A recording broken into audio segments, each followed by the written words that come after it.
Sir, I saw your messages. I couldn't pick up the phone because I was driving. Just arrived home, sir. So to be very honest, I don't want to be part of this equation.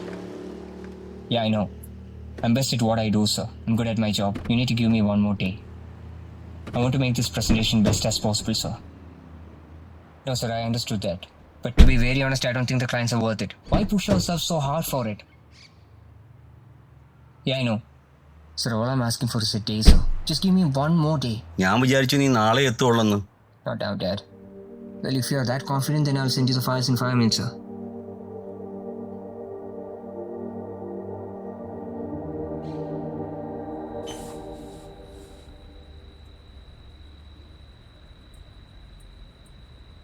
Padmanabhan Nair മോനെ ഗൾഫിൽ നിന്ന് വന്നിട്ടുണ്ട്. അവന് നിന്നെ ഒന്ന് കാണണമെന്ന് എന്തോ സംസാരിക്കാനായിട്ടാ. അവനെ കണ്ടിട്ടേ പോകാവേ. കാണാം. നിനക്ക് ഇഷ്ടപ്പെട്ടോണ്ടാ ഞാൻ ഈ മസാല ദോശ മേടിച്ചിട്ട് വന്നത്. നീ ഇത് കഴിക്ക്, ഫോണിൽ തോണ്ടിക്കൊണ്ടിരിക്കാതെ. No, I already sent the files. എടാ ഇത് കഴിച്ചിട്ട് പോടാ. Hold on a sec. എനിക്കൊരു ഇന്റർനാഷണൽ കോൾ ഉണ്ട്. It's very important. അച്ഛൻ കഴിച്ചിട്ട് കിടന്നു. Look, Michelle, I don't want to hear any of this bullshit, okay? I've been working my ass off for this project over a year right now. And I think this is how you treat me? No, I don't care. I don't give a damn if I lose my job or this. But I'm done.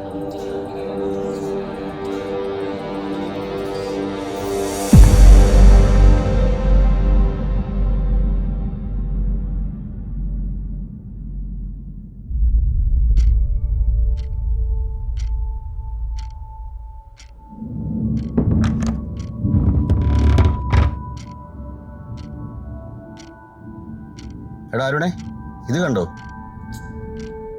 നിന്റെ 1-ാം പിറന്നാളിനെ നമ്മളെടുത്ത ഫോട്ടോയാ. ഈ കളിപ്പാട്ടം നിനക്ക് ഓർമ്മയുണ്ടോ? കളിപ്പാട്ടം നോക്കിയിരിക്കേണ്ട പ്രായമാണോ എനിക്ക്? നമ്മുടെ dead line here. ഇന്നെന്റെ ജോലി പോവോ ഇല്ലയോന്ന് പേടിച്ച് മനുഷ്യനോടാ.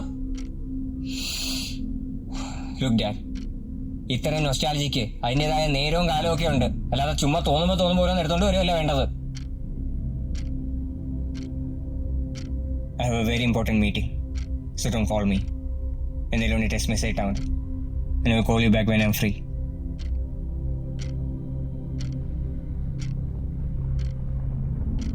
Sir, I'm in a very bad situation right now. I was on my way to the office. Unfortunately, my car has been broke down. Sir, you need to give me... Sir, please listen to me, sir. I can't...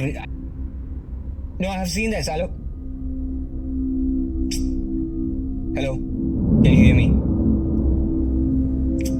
Hello?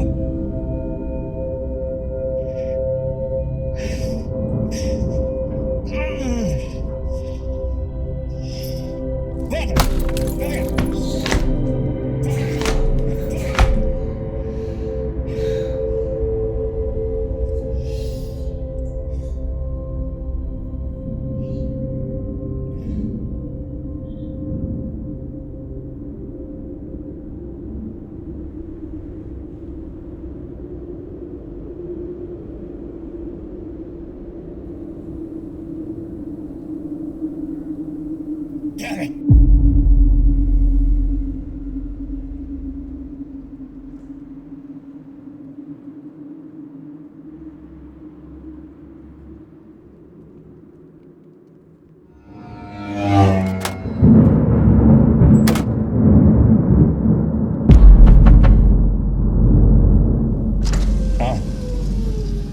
നിനക്ക് തിരക്കാണെന്നറിയാം. എപ്പോഴെങ്കിലും സമയം കിട്ടുമ്പോഴേ ഇതൊന്ന് വായിക്കണേ. നോക്കാം. പോയിട്ട് വാ.